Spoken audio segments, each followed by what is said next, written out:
Olá, meu nome é Marcos Carvalho Lopes e este é o podcast Filosofia Pop. Hoje temos um episódio especial comemorando nosso aniversário de 10 anos. No episódio de hoje, de número 226, conversamos com a professora Suzana de Castro sobre feminismo descolonial, filosofias indígenas, masculinidades e muito mais. Suzana de Castro é professora na Universidade Federal do Rio de Janeiro e já participou de outros episódios aqui no podcast. Você pode procurar no nosso site que você vai encontrar outras participações da professora Suzana de Castro. E não se esqueça, se você gosta do nosso conteúdo, deixe seus comentários, compartilhe com seus amigos e inscreva-se nos nossos canais. Estamos no Twitter, Instagram, Facebook e outras redes sociais. Nosso e-mail é contato@filosofiapop.com.br. O Filosofia Pop é um podcast que aborda a filosofia como parte da cultura. A cada 15 dias, sempre às segundas-feiras, a gente vai estar aqui para continuar essa conversa com vocês. Intercalando com nossos episódios normais, de quando em quando, vamos apresentar episódios de entrevistas temáticas especiais. O episódio de hoje é uma parceria com o projeto de extensão Filosofia, Cultura Popular e Ética, desenvolvido na Universidade Federal de Jataí. Vamos então para a nossa conversa com Suzana de Castro sobre feminismo descolonial.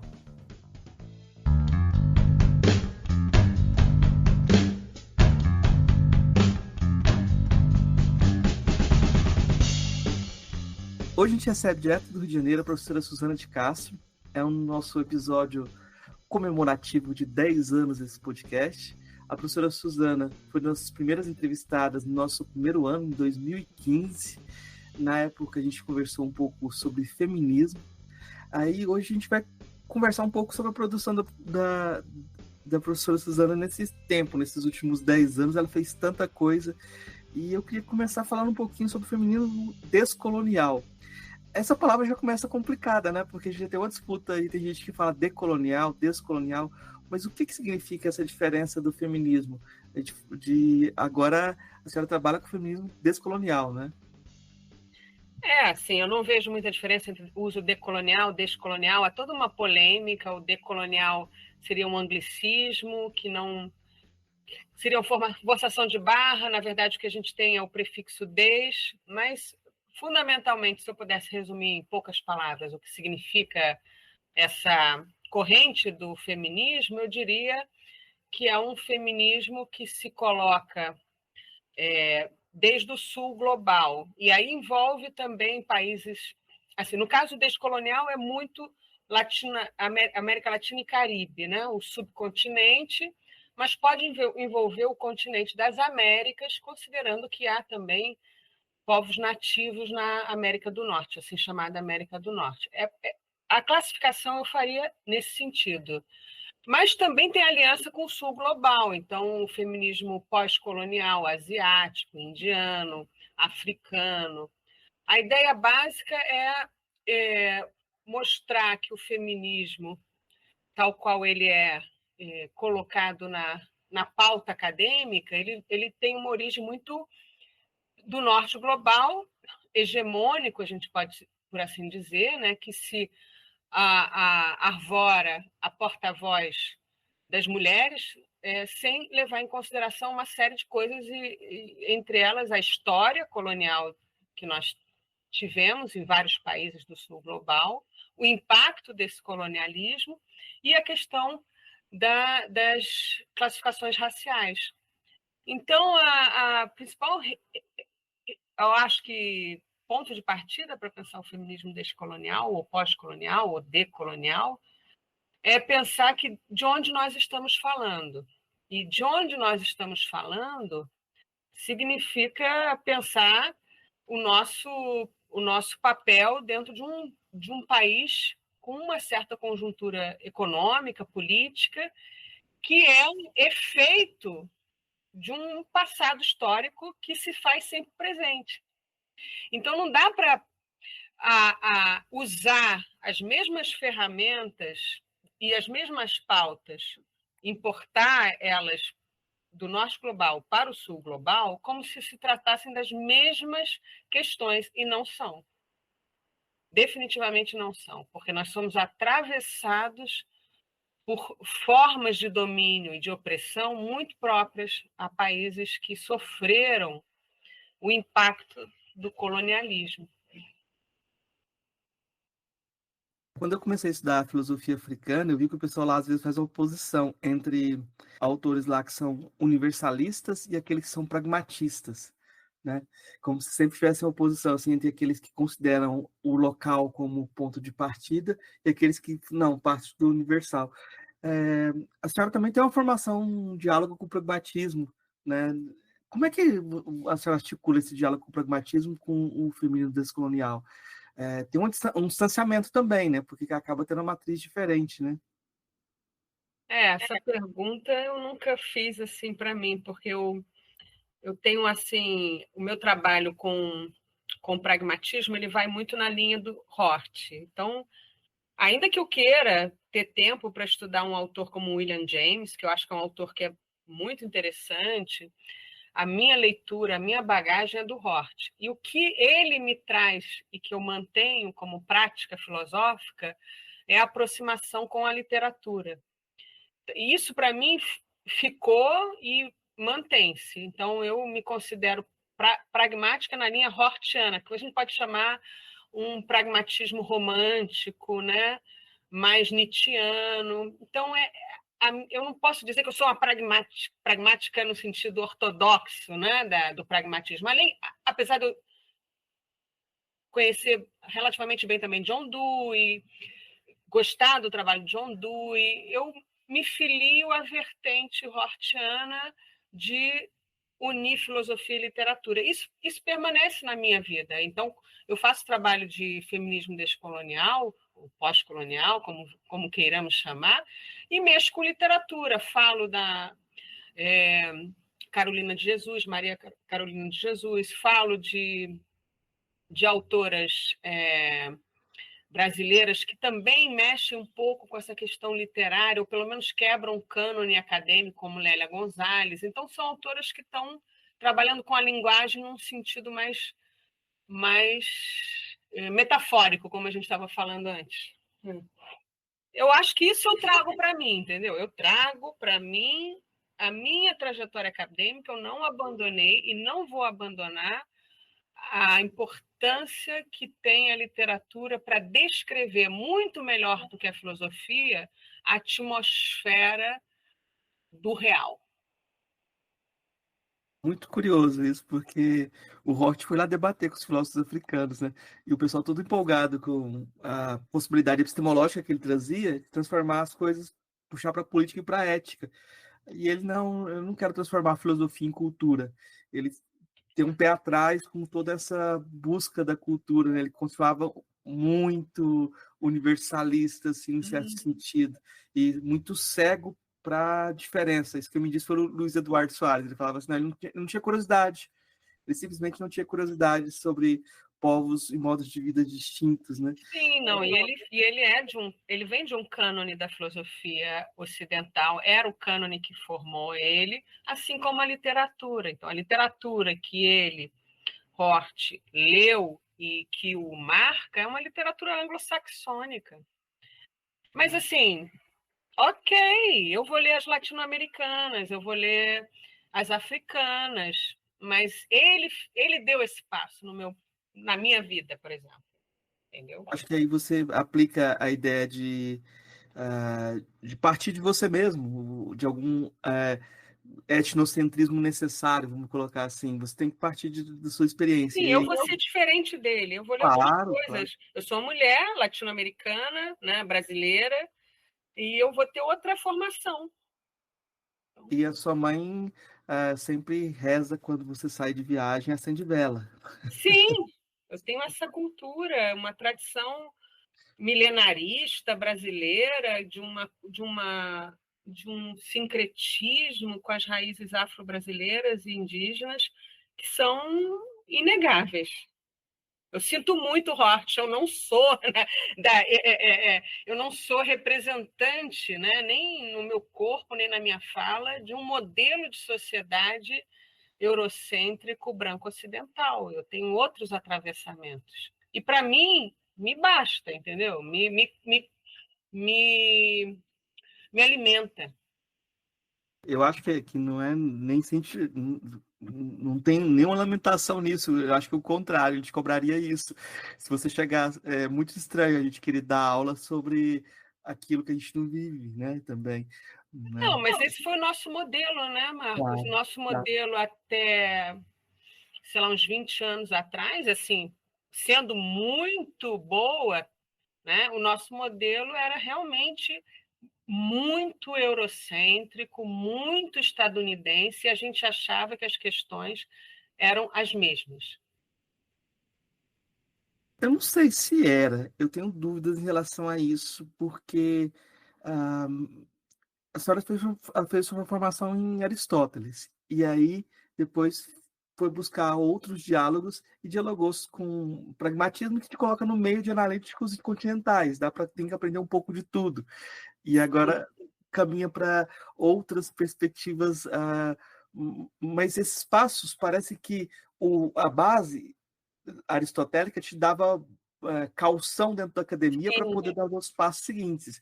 Aí eu fico pensando assim, se um estudante hoje começa a trabalhar, ele fala, não, eu vou já pegar um caminho descolonial.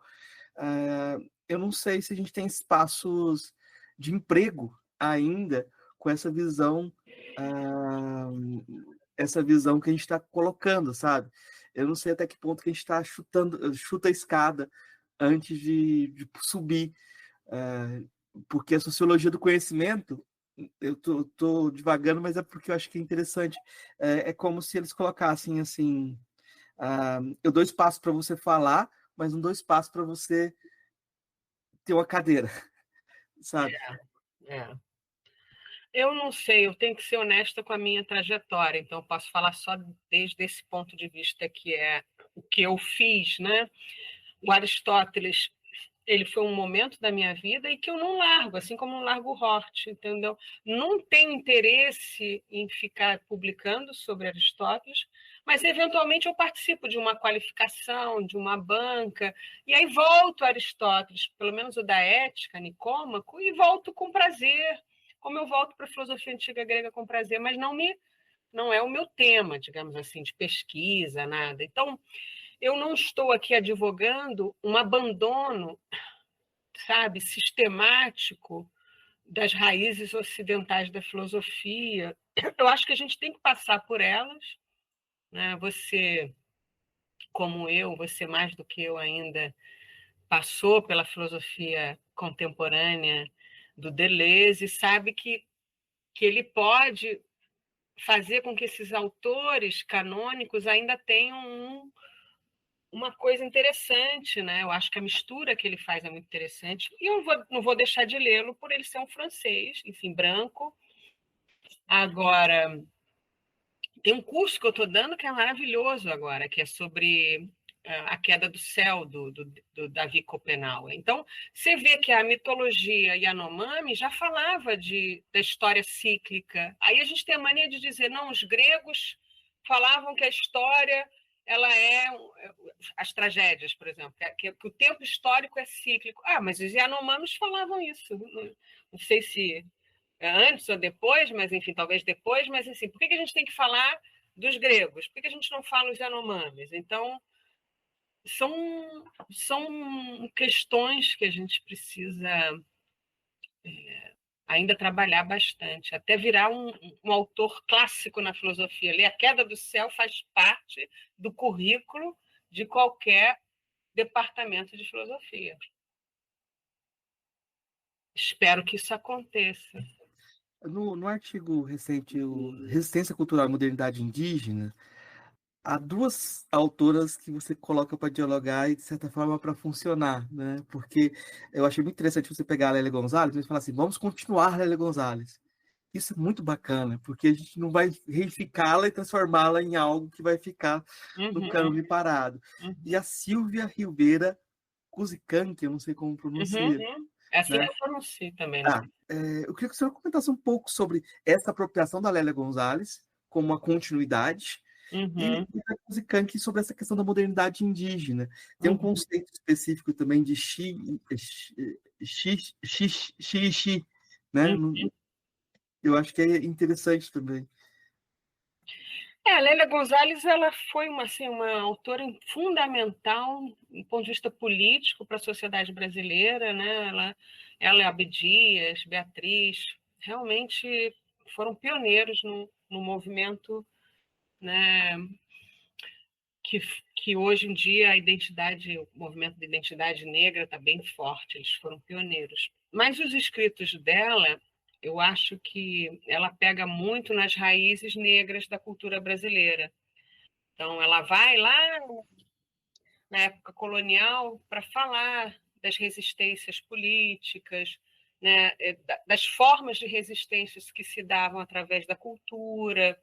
E ela pega muito a questão da cultura, muito. E chega até o Brasil contemporâneo para falar da resistência através do carnaval, das festas, da forma da gente falar, de se comunicar, para falar da presença afrodiaspórica, né, da afro-brasileira. Sendo que nós não vemos ela falar, apesar de falar de a América Latina, né, ela não fala muito desse elemento americano, da parte ameríndia. E ela se reconhece como afro-ameríndia, né? Ela tem essa raiz, mas ela não desenvolve. O que é sintomático do Brasil, né? No Brasil, a gente tem esse apagamento muito forte da presença indígena na nossa cultura, né? A presença indígena na nossa cultura nacional, ela vira topônica, do toponímio, né? Então são os nomes, você tem os nomes Copacabana, você tem o nome, sei lá, Ubatuba, né? Mas você não vê de que maneira estamos atravessados por elas, ainda que nós não possamos dizer que somos indígenas mais, assim, que se reconhecer indígena, como me mostrou muito bem a Márcia Cambeba, ela diz assim, não, Suzana, indígena é quem tem um pertencimento a todo um sagrado, um ritual, né? Atravessado por muitas experiências. Nada impede da gente buscar nossas raízes indígenas e fazer esse mergulho, essa imersão. Mas enquanto você não faz a imersão, você é não indígena, né?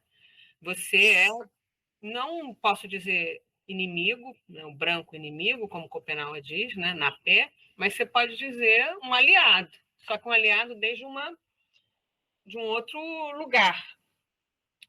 Então, eu me coloco nesse lugar de aliada, buscando trazer para a filosofia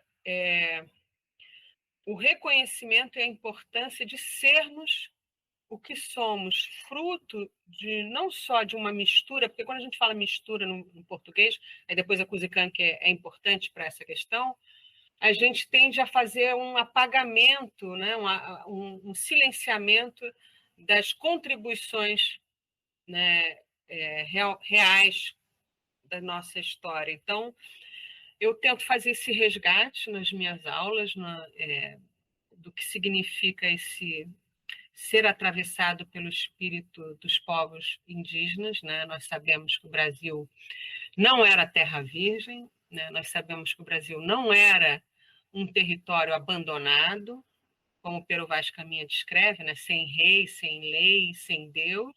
Era um território plenamente povoado, com várias nações, várias culturas, que o colonizador não foi capaz de recepcionar. O fato de ele não ter sido recepcionado ao longo do colonialismo não implica que ele também não tenha sido atravessado por essa cultura.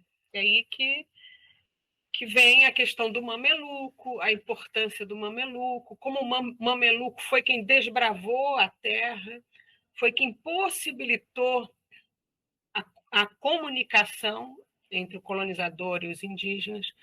E a gente tem essa história ainda a ser redescoberta e como ela está nos atravessando hoje em dia. É claro que, assim, daria para falar muito sobre a questão que eu acho que é importante, que mesmo sem ter consciência, os indígenas sempre foram anticapitalistas. Então, a gente precisa recuperar essa aprendizagem. O Pierre Clastres, que era um grande antropólogo francês, infelizmente morreu muito cedo, ele dizia isso, ele dizia assim, cara, A Europa fica atrás de pensar a servidão, né, e de que forma a gente é voluntariamente servil. Os indígenas nas Américas não queriam essa servidão. Eles lutavam para serem realmente livres. Mas nós, né, liberalizados por um Estado capitalista, já nos tornamos menos livres. Somos sociedades em que o preço que a gente está pagando por isso é uma liberdade bem, bem reduzida. Então, assim, tudo isso é muito interessante, que a gente precisa resgatar esses autores, Lévi-Strauss, Eduardo Viveiro de Castro, Pierre Clastres, porque eles estão falando isso há muito tempo, né? E a gente, na academia, não estava escutando eles. É antropologia, né? Isso não tem nada a ver com filosofia, aquela mania que a gente tem de colocar tudo num lugar separado. Felizmente, o Hort nos ensinou que não existe isso, né? Essas separações, elas são criações, enfim. A filosofia sempre serviu ao status quo muito bem.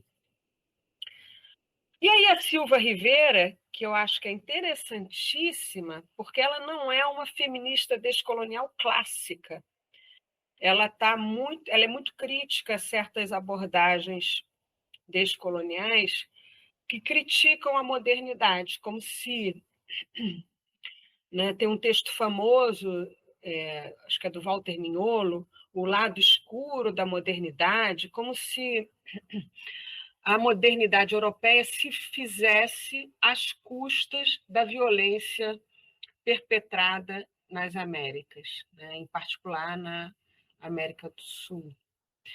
E como se essa experiência com o outro, né, essa experiência do sujeito europeu com o outro indígena, fosse fundante da ideia cartesiana, né, de um eu separado da matéria. E o outro acaba sendo objetificado. O outro é a coisa que vai ser explorada, né? A terra dele vai ser explorada, a sua força de trabalho vai ser explorada. E a Silvia Rivera, ela é mais cautelosa. Ela é uma voz um pouco isolada dentro desse contexto, porque ela diz, calma, né? Acho que a gente tem que pensar o seguinte, né? Ela fala da condição da mestiçagem como sendo algo que ela chama de abigarrado. Então, a gente tem que pensar, ela diz, né, o chique, que é um copertencimento a raízes que não se mesclam. Então, a modernidade indígena, para ela especificamente, ela vai dizer, bom, quando os europeus começaram a trazer a questão do comércio, os indígenas já faziam comércio entre a Cordilheira dos Andes há muito tempo. Assim, o fato do Império Inca ele ser tão largo, né, e atravessar hoje, que são fronteiras nacionais tão distintas, né, Quito, Equador, Bolívia, Peru, tudo isso era tudo Império Inca. E eles atravessavam aquelas montanhas todas dos Andes, fazendo trocas, fazendo comércio. Então, tinha ali uma modernidade própria, né, desenvolvida. E essa modernidade ela vai se associar também a uma modernidade que é interessante do ponto de vista das lutas políticas, que é uma modernidade anarquista, uma modernidade que, sim, pensa o indivíduo. Ela não vê um problema na categoria do indivíduo per se, né? Ela acha que é uma categoria interessante, importante, né? Ela é muito anarquista, no meu modo de entender. Ela é mais anarquista, né? Anarcofeminista, por exemplo, uma coisa assim. E aí é interessante pensar essa modernidade, a modernidade como sendo algo que não vem da Europa, mas também vem da Europa, né?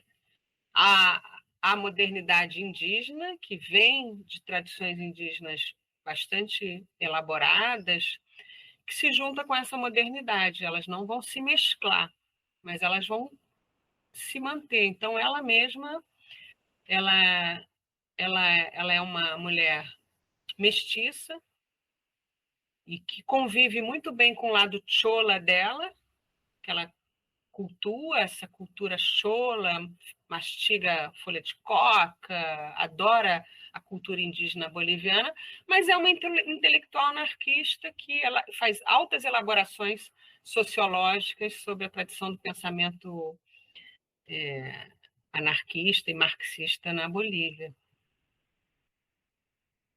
O conceito que você cita do colonialismo interno também, que é dela, né? Eu acho que junto com essa perspectiva. Né?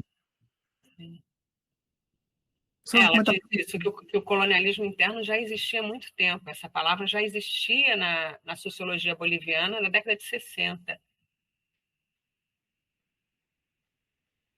Uma das dificuldades que a gente tem quando a gente trabalha com tradições como a filosofia africana, por exemplo, e também o pensamento indígena, filosofia indígena em geral, é que a questão da masculinidade continua sendo um problema.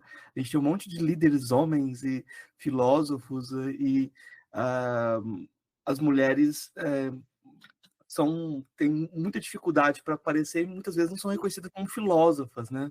Uhum. Como se tivesse um degrau, não, até aqui chega, mas filósofo mesmo, não tem filósofa, né?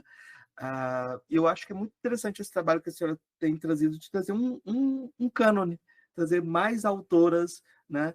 A Yurdes Minhoso, Minhoso, é assim que pronuncia? Yurdes Minhoso Espinosa. Sim.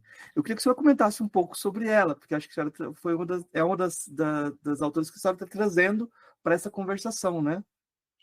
Sim, ela começa a publicar mais ou menos no mesmo tempo que a Maria Lugones.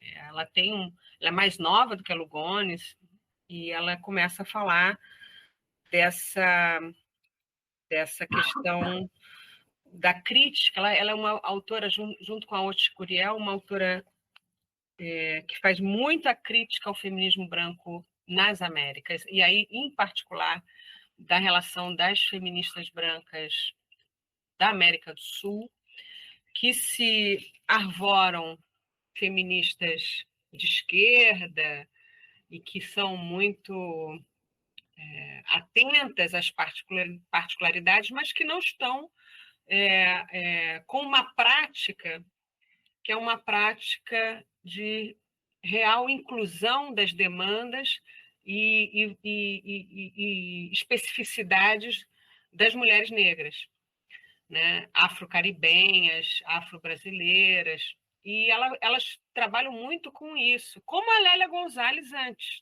A Lélia Gonzalez ela faz essa primeira reivindicação, ela fala, peraí, isso é racismo por omissão, tem uma mesa só de mulheres brancas falando de feminismo, a gente tem especificidade da mulher negra, com seus atravessamentos raciais, o que significa, e não estão sendo abordados, seja num programa do PT, seja numa mesa de feminismo. E elas começam, então, a questionar um racismo interno, né? Um racismo no movimento feminista, que não tem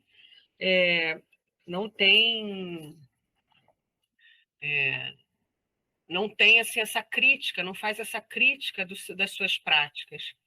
E ela vai, então, propor que se faça, né, uma crítica dessa razão feminista branca, que ela diz é preciso fazer uma crítica dessa razão feminista, porque ela é muito racista, fundamentalmente racista.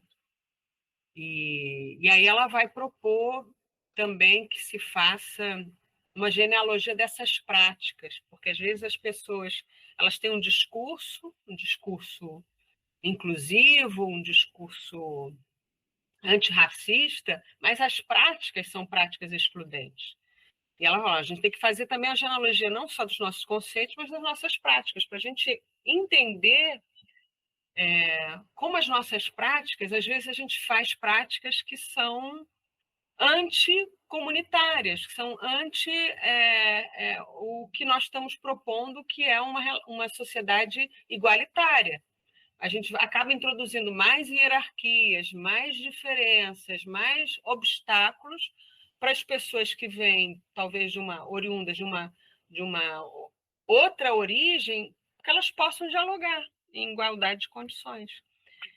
E aí o Derks a gente traduziu, eu e a Carol Marim, também um livro dela que é os trabalhos dela sobre lesbiandade, que ela também tem um trabalho sobre lesbiandade e o fato de ser negra, mas assim, esse são textos que ela fez antes de uma virada mais decolonial. Então, a gente está traduzindo uma coletânea que ela organizou, que é Aportes Metodológicos do Feminismo Decolonial, que talvez saia desse ano, que tem várias autoras trabalhando com esse conceito dentro da América Latina e Caribe. Eu acho que vai ser muito bom. A senhora está trabalhando com a disciplina de filosofia indígena, né? Quando foi aprovada essa disciplina, eu mandei um recado para o Ayrton Krenak no WhatsApp, contando que tinha sido aprovada a disciplina, né? Ele, que maravilha, que legal. Quem vai dar aula? Você mandou para quem? Que desculpa, não ouvi. O Krenak. Eu avisei que tinha sido aprovada a disciplina de filosofia indígena, né? Ele, que maravilha, que legal. Quem vai dar aula? Aí você falou que era...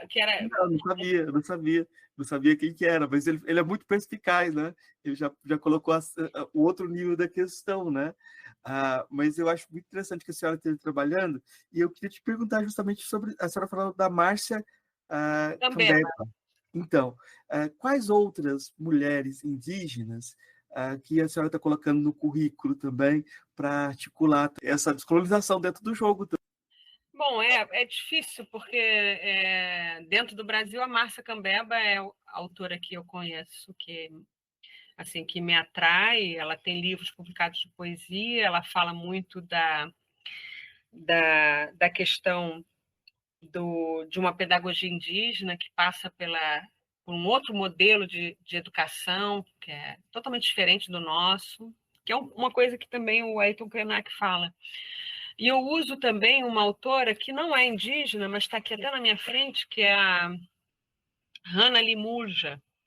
Ela tem um livro chamado Desejo dos Outros, uma etnografia dos sonhos Yanomami. Ela é de Santa Catarina e ela fez um trabalho muito bom sobre os sonhos. Em determinado momento, ela é divergente do Davi Copenaua, porque o Davi Copenaua diz que numa cerimônia que é muito importante, onde só os anciões falam, né, que só homens podem falar, nenhuma mulher pode falar. E ela diz, não, as mulheres elas participam, mas não em menor quantidade, mas as mulheres mais velhas também participam, seja falando com os anciões, seja elas mesmas falando. Então, você já vê que há uma divergência, né? É uma mulher pesquisando fazendo a etnografia dos sonhos Yanomami, e você tem o Davi Copenaua dizendo, não, nenhuma mulher participa, nenhuma mulher pode fazer grandes discursos. E ela diz, não é bem assim. Então, são trabalhos que eu utilizo, né? Dentro da minha experiência, são os que eu mais conheço. Eu estava lendo esses dias um texto do Elvis Imafidon, que é um filósofo africano, que ele é da Nigéria, ele é albino. Então, ele já quebra todos os estereótipos, assim, porque não tem lugar para albino dentro da estrutura, né? E geralmente eles são vistos como seres ou sagrados, mas não cabe ele, né? E ele diz uma coisa muito interessante, ele diz que entre os ancestrais, a ancestralidade africana em África é dos homens. Os homens comandam aqui na Terra e quando morrem, os ancestrais que a gente cultua são os homens, né? É uma continuidade do poder na Terra, né? E eu acho muito interessante que ele traga isso, porque a gente, às vezes, passa por cima das questões de gênero e do resultado que elas têm também nas práticas cotidianas, né? Quando o Rei Leão fala lá, olha lá, tá vendo aquela estrela no céu? São os antigos reis. O Rei Leão fala... Sim. E aí, gente, tem uma autora fantástica, que é a Lorena Cabinal, que é uma guatemalteca, e ela é indígena, do povo Xinca, e sugiro muito que procurem um trabalho dela, porque é justamente nisso que ela vai incidir. Precisamos de novos mitos, porque a cosmogonia, né, a cosmologia indígena, ela está falando do Maia, mas isso pode servir para a África, pode servir para vários. África, depois eu acho que a gente tem que relevar a questão dos orixás, não é tão assim como a Djamila Ribeiro mostra nos textos delas recentes, né? Você tem orixás, mulheres muito fortes. Mas, de maneira geral, é sempre essa reprodução do binarismo. É sempre um binarismo em que a mulher está na condição de esfera ser fecundada.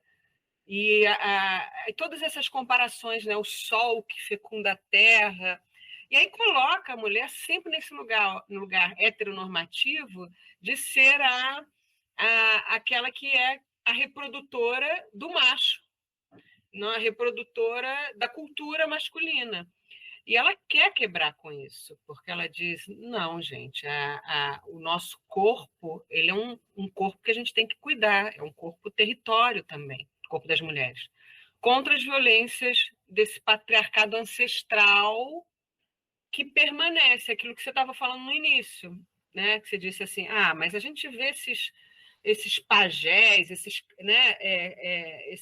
chefes que são, parece que unanimidade, você não vê uma mulher líder indígena em igualdade de condições, de poder, pelo menos de autoridade, né? E isso é resultado de uma complexidade que é o que a Julieta Paredes e a própria Lorena Cabinal falam, que é esse entroncamento do patriarcado europeu com o patriarcado ancestral indígena, que não era tão violento, mas depois, com o encontro com o colonizador, se tornou muito violento. É um patriarcado que, com facilidade, subjuga, né? E violenta. Não estou dizendo que não haja respeito pela mulher. Há respeito, mas não de uma maneira que a gente considera que as vozes das mulheres estejam sendo escutadas do mesmo nível, né? Muitas vezes tem a questão assim, eu ouvia dos meus alunos africanos, quando eu trabalhava na Unilab, alguns deles diziam assim, a mulher tem que saber o seu lugar. É todo respeito desde que, né? Então, sempre falar assim, não, as mulheres, elas têm o lugar dela e o poder delas, né? E acaba sendo uma forma de exclusão, assim, muito cômoda. Muito Claro. O seu lugar é a casa, é cuidar dos filhos, né? Essa tarefa não é masculina, né?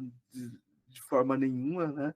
E a gente às vezes idealiza as relações de poder nos territórios africanos, indígenas, para não questionar essas estruturas. É muito cômodo para os homens falar, não tem divisão, essa divisão é ocidental, isso nunca aconteceu em África. Porque com a chegada do capitalismo, as coisas se aceleraram também e as demandas da masculinidade chegaram com tudo, né? Eu acho que aí a gente pode até falar um pouquinho do artigo recente, a etiologia da violência, narcopatriarcado e capitalismo neoliberal, da necessidade de questionar essa questão da masculinidade, é complementar, né? Nesse projeto, na sua agenda, né?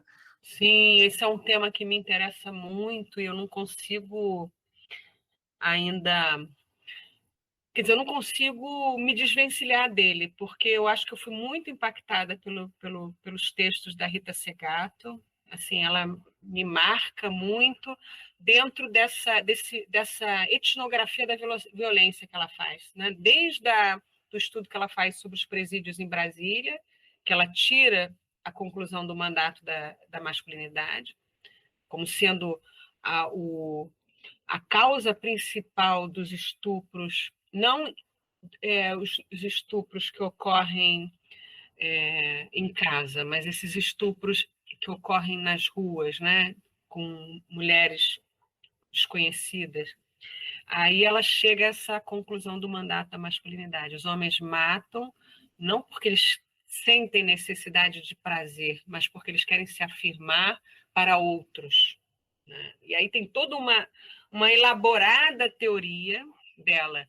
E aí ela vai para Ciudad Juárez, que é na fronteira entre o México e os Estados Unidos, e começa a estudar os feminicídios que ocorrem lá. E aí ela chega às conclusões mais bizarras possíveis. As mulheres, até hoje, o México é um estado, assim, é um país que realmente eu tenho fascinação no sentido de entender essa questão do narco. Hoje eles falam narcoterrorista, o narco virou tipo assim, um prefixo para um monte de coisas, porque é um fenômeno cultural, né? E aí ela entra ali e vê que as meninas estavam sendo mortas em quantidades absurdas, de formas violentíssimas, estupros coletivos, com mutilação, com assim, coisas assim, elas eram sequestradas e tal.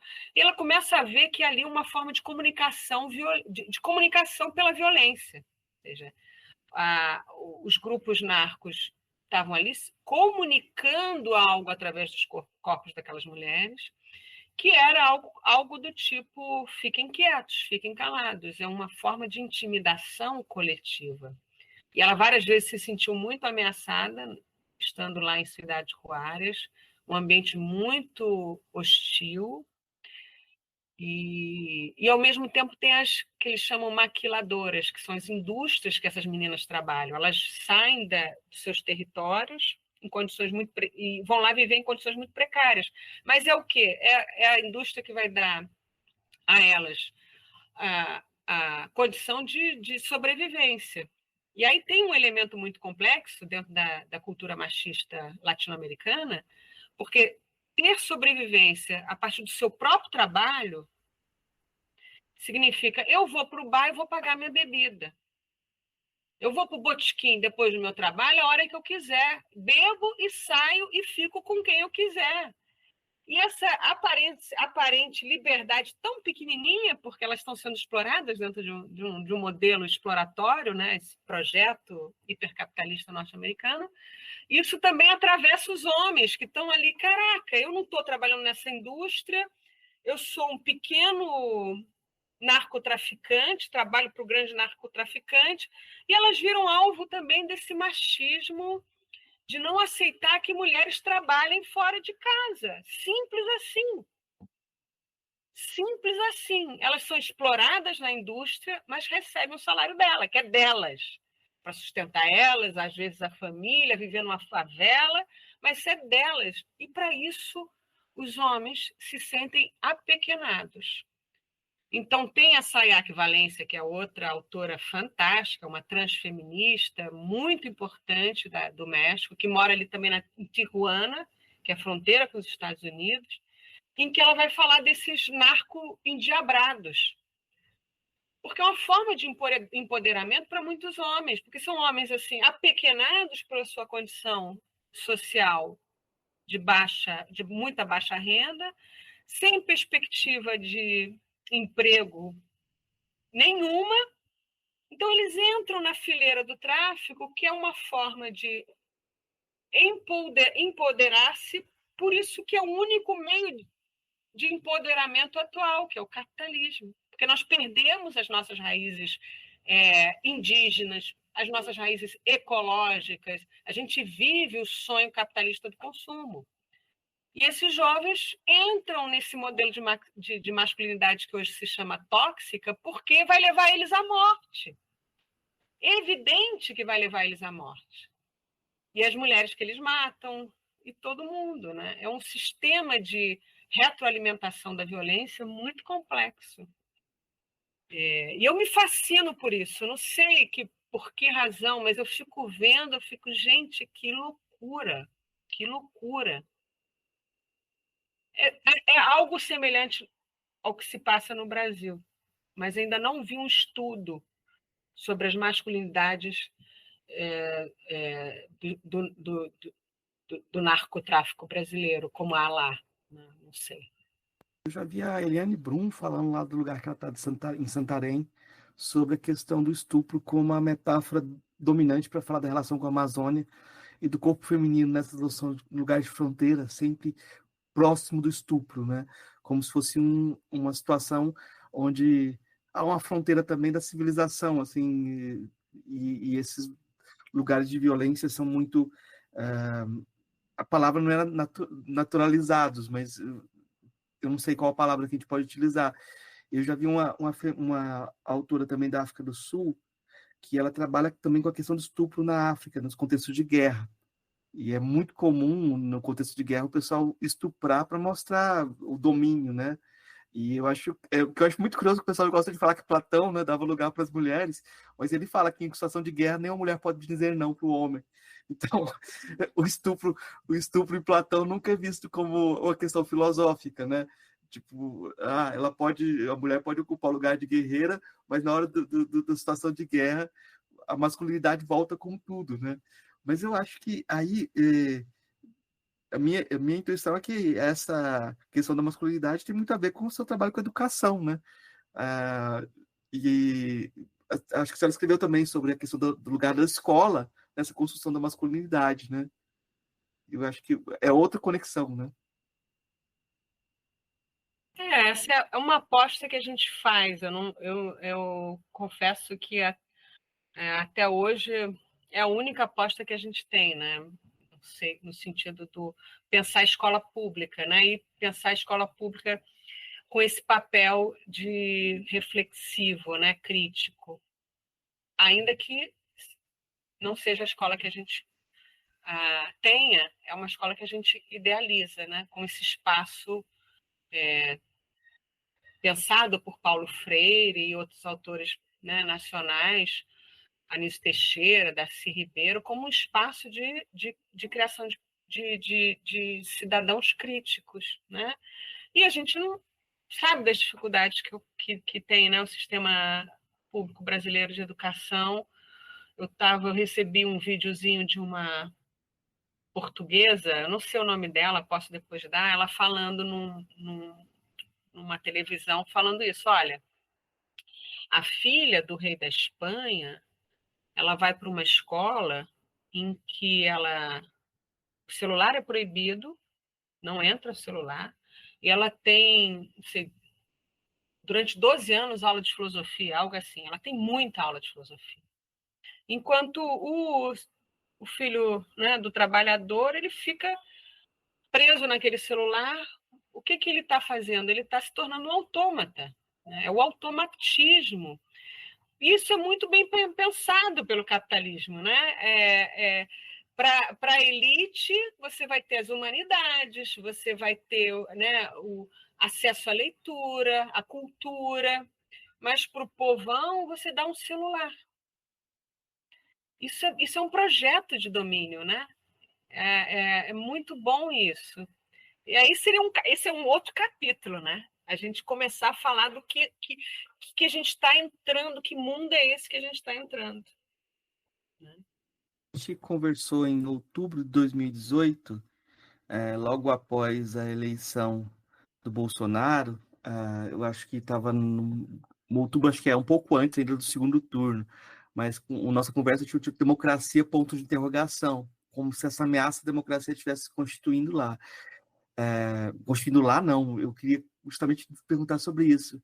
A democracia continua ameaçada, agora a gente tem um projeto, parece, talvez no governo a gente tem um adiamento desse projeto, mas a coisa parece continuar, né? Porque dou um exemplo aqui em Goiás, das escolas militares, que estão se espalhando e estão virando modelo para o resto do Brasil, né? Como modelo de educação. E esses dias eu estava dando aula e comentando com os alunos que a Grécia Antiga tinha educação voltada para Ilíada, para Odisseia, que é esse modelo guerreiro, e depois isso passou para a democracia. A gente está voltando atrás. A gente está... E os resultados vão acontecer, né? Queria que o senhor comentasse um pouco. Como é que o senhor vê aquela democracia com ponto de interrogação que a gente comentou em 2018? Esse ponto de interrogação continua? Isso aí é uma questão complicadésima, né? Poxa, será que algum dia a gente vai ter democracia? A democracia é um regime possível? Eu estava, inclusive, agora lendo um texto do Foucault para aula que eu vou dar, né? Em que ele está tentando elaborar um pouco isso, né? A gente tem essa mania de pegar um conceito e querer aplicá-lo como se o estado das coisas já correspondesse a esse conceito, né? Quando, na realidade, teria que ser o inverso. Ele propõe, não, vamos ver o que a gente tem aqui. Não, o que a gente tem é isso. Bom, a partir disso, eu não posso dizer que isso corresponda a um conceito, o que a gente tem, né? Não é democracia. Não é democracia no sentido de igualdade de oportunidades, né?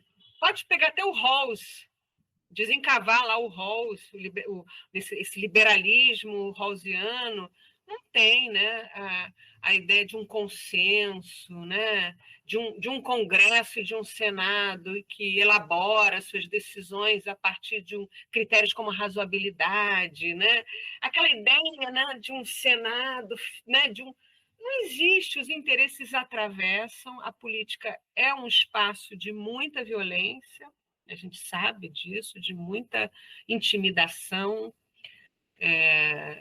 de muitos interesses econômicos conflitantes, e eu vejo cada vez mais os interesses da classe trabalhadora não sendo representados no Congresso brasileiro. Né? Os interesses da classe trabalhadora não estão representados no Congresso brasileiro. O que está representado lá são os interesses das elites econômicas. Elas sempre impõem uma pauta de defesa dos seus interesses e conseguem angariar apoio das bancadas, né? As bancadas, né, dos 3 BBB, da Bíblia, do Boi, tem mais um terceiro, enfim, a bancada evangélica ela é muito forte, extremamente conservadora, mas porque defende interesse econômico. Então, a gente não está nem no estado de, digamos assim, vamos defender o ideal, tipo aquele padre Júlio Lancelotti. Vamos defender o pobre, né? Vamos defender o pobre, os interesses da pessoa pobre de ter uma vida digna no Brasil. Né? O Papa Francisco, que faleceu, que também tinha essa mesma mentalidade. Não é isso que os evangélicos querem. Eles defendem o status quo dos conservadores e seus poderes econômicos. E o que a gente faz? O povo brasileiro aceita. E eu acho que é uma lavagem cerebral, sinceramente. Eu acho que há uma lavagem cerebral em curso, porque só uma lavagem cerebral faz com que o povo vote em candidatos que não vão defender os seus interesses, não são seus representantes. Não são seus representantes e o povo elege eles. Seja porque o voto é comprado, seja porque a milícia compra o voto. Então, essa é a realidade que a gente está vivendo no Brasil, é uma coisa assim, assustadora. Além da questão das redes sociais, né, o impacto das fake news. Então, Marcos, salve-se quem puder. Assim, eu acho que o Lula é um grande enxadrista, eu acho que ele é um grande estadista, porque percebe como é complicado o Brasil com essas elites econômicas. Eu acho que ele tenta fazer o melhor que ele pode, mas fica a desejar para a classe trabalhadora. E ele está pagando um preço por isso. Para fazer as pequenas mini-reformas que ele quer fazer, ele enfrenta um Congresso muito complicado. Muito complicado. Eu estou no meu estágio, mas não muito otimista, mas vou continuar a acreditar que a gente pode não eleger um candidato de direita na próxima eleição. Eu ainda quero acreditar que a gente não vai eleger um Tarcísio da vida, uma Michele da vida, mas do jeito que as coisas estão postas, está bem difícil. Eu gostei da fala do Zé Dirceu, que comentou que, no nosso contexto, a vitória do Lula já é revolucionária por si só, dentro daquele contexto, usando a máquina pública, com os militares junto, com todas essas forças que a gente citou aqui. Então, a possibilidade que a gente chama de revolução tem que ser pensada contextualmente, né? Se a gente puder adiar essa teologia da prosperidade, ela graça no Brasil. Então, as pessoas elas estão realmente, sinceramente acreditando que o modelo do consumo, hiperconsumo e da vida em função do poder de consumo é abençoada por Deus. Elas acreditam nisso. O lema do Bolsonaro não era Deus, pátria, não sei o quê. Deus está ali não é à toa, não. É porque ele abençoa os ricos. E essa mentalidade, ela graça no Brasil como se fosse isso, ser salvo, uma pessoa salva, abençoada, é a pessoa que é bem-sucedida economicamente. E aí você tem essa realidade que é muito complexa, né? Porque como é que você vai fazer acreditar as pessoas que elas vão conseguir alcançar o empreendedorismo individual, né? Não tem isso, né? A vida não é feita de individualismo que vai acreditar, vai encontrar pólvora. Isso é uma coisa muito complexa, muito complexa.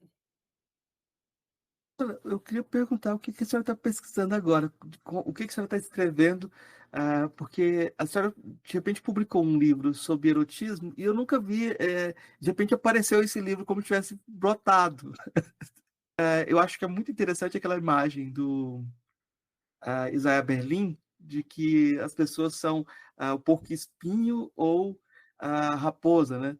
Tem aqueles autores que têm um interesse único e ficam naquela única ideia, repetindo o tempo todo, e tem aquelas pessoas que farejam, então são sempre capazes de mudar, estão sempre buscando coisas novas e se redescrevendo. E com certeza o seu trabalho tem muito de raposa, né? Mas, claro, nós duas, todo mundo é as duas coisas ao mesmo tempo, mas essa pergunta é relevante por conta disso, né? Para ver que caminho você está apontando. Eu sou essa curiosa, né? Então eu talvez não seja nem um exemplar da ortodoxia acadêmica, currículo Lattes, bolsa de produtividade, porque eu sou muito curiosa. O livro sobre desejo, imaginação e erotismo, ele é muito inspirado nas minhas aulas sobre Jorge Bataille, e o Bataille realmente é um autor fascinante, né? Então ele tem uma história dentro de um contexto. E hoje em dia eu tenho, fora o estudo do feminismo, né, descolonial ou decolonial, que sempre me chamam para trabalhar, eu estou sempre trabalhando sobre isso. Eu tenho um trabalho que eu estou desenvolvendo sobre os Yanomamis, sobre a queda do céu, que é um trabalho que ainda está em desenvolvimento, né? Ainda é uma garimpagem, uma leitura. Mas tem um que eu acho que é muito interessante, que me fascina também, é pensar o pós-identitarismo, porque eu acho que, diante desse cenário neoconservador, de ultradireita, de uma perspectiva mundial de avanço das pautas conservadoras, né? Vide Trump, né? E o que ele está fazendo nos Estados Unidos, eu acho que é o momento da gente nos unirmos num projeto que seja anticapitalista de salvar a Terra. Bem simples, bem um projeto bem simples. E aí eu acho que o caminho desde da academia é começar a pensar o pós-identitarismo, porque aí realmente a gente vai deixar de pensar as pautas políticas, não que elas não sejam importantes, as pautas identitárias, mas nesse momento você ficar só no seu identitarismo acaba sendo prejudicial para a luta contra um inimigo muito mais forte, que é esse projeto de destruição do planeta, né? Que é um projeto de destruição do planeta. O agro que você estava falando, ele, quando ele chega, ele vem com muito pesticida, muita química. Ele, assim, é muito violento o agronegócio, né? Para o bioma, né? Para a natureza. Então é isso, é salvar a terra. Bem simples, né? Salvar a terra com políticas, que a gente começa a ter políticas pós-identitárias, porque do jeito que está, não dá. Mas lembrei de outra coisa, que o Trump, aquela lista de palavras proibidas do Trump, Ele proibiu você de entrar nos Estados Unidos agora, então, se ele colocar a lista de palavras lá, proibiu seus textos circularem praticamente, né? E eu acho que isso é uma coisa muito séria, porque se isso aconteceu lá e você tem todo o financiamento, né? O lugar que a gente está na universidade está muito ameaçado, né? A liberdade de pensamento está muito ameaçada. Uma questão que a gente pode fazer é se a academia vai ser o lugar para a gente pensar se as coisas continuarem desse jeito, né? Porque essa não é uma relação direta, não é uma relação indireta, né? No caso do Brasil, como a academia é tão pouco prestigiada, né? Nós temos assim sempre governos que desprestigiaram a academia e o papel intelectual, né, dos seus membros. Então, acho que, assim, fora aquele ministro maluco, né, que falou que a universidade só fazia balbúrdia, a gente não tem um ministro forte que vá mostrar a importância de investir na universidade pública. Você não tem um ministro que fale isso. Sempre o ministro da Educação vai falar da educação básica, o que é normal. Mas, assim, esse papel que a universidade tem nos Estados Unidos, e, portanto, a preocupação que se tem com isso, é um papel por Harvard, né, Columbia, são universidades enormes que sempre abrigaram pesquisas de ponta, né? E eu vejo só o desinvestimento nas universidades públicas brasileiras, sempre, e aí com o governo Lula. Tá? As condições cada vez mais precárias de trabalho, do trabalho docente. Então, a gente não ameaça, sabe, Marta? A gente vai falar, vai continuar falando, publicando, e não ameaça o status quo, não ameaça as elites econômicas, porque ela nunca foi projeto, a educação, nunca fez parte do projeto de poder das elites econômicas ter uma educação forte. E eu não estou chateada com isso, não estou falando assim em tom melancólico, é a realidade do Brasil desde que ele foi fundado pelos portugueses. É um desprestígio mesmo. Queria agradecer, então, esse diálogo, deixar espaço aberto para a senhora divulgar o que a senhora quiser divulgar, deixar seu recado derradeiro dessa conversa, que continua, a gente continua sempre conversando, e a senhora continua sendo a minha orientadora, tá? É culpada por muita coisa que eu faço de bom. Então, Não, da minha parte, eu só posso dizer que eu acompanho o seu trabalho e tenho muito orgulho de ter sido a sua orientadora, porque eu vejo a importância do seu trabalho no cenário brasileiro, da universidade, de divulgação da filosofia africana, também de interesse que você tem em escuta, e eu tenho certeza que seu trabalho está sendo muito importante para muita gente. E parabenizo você por isso. E agradeço o espaço de escuta aqui.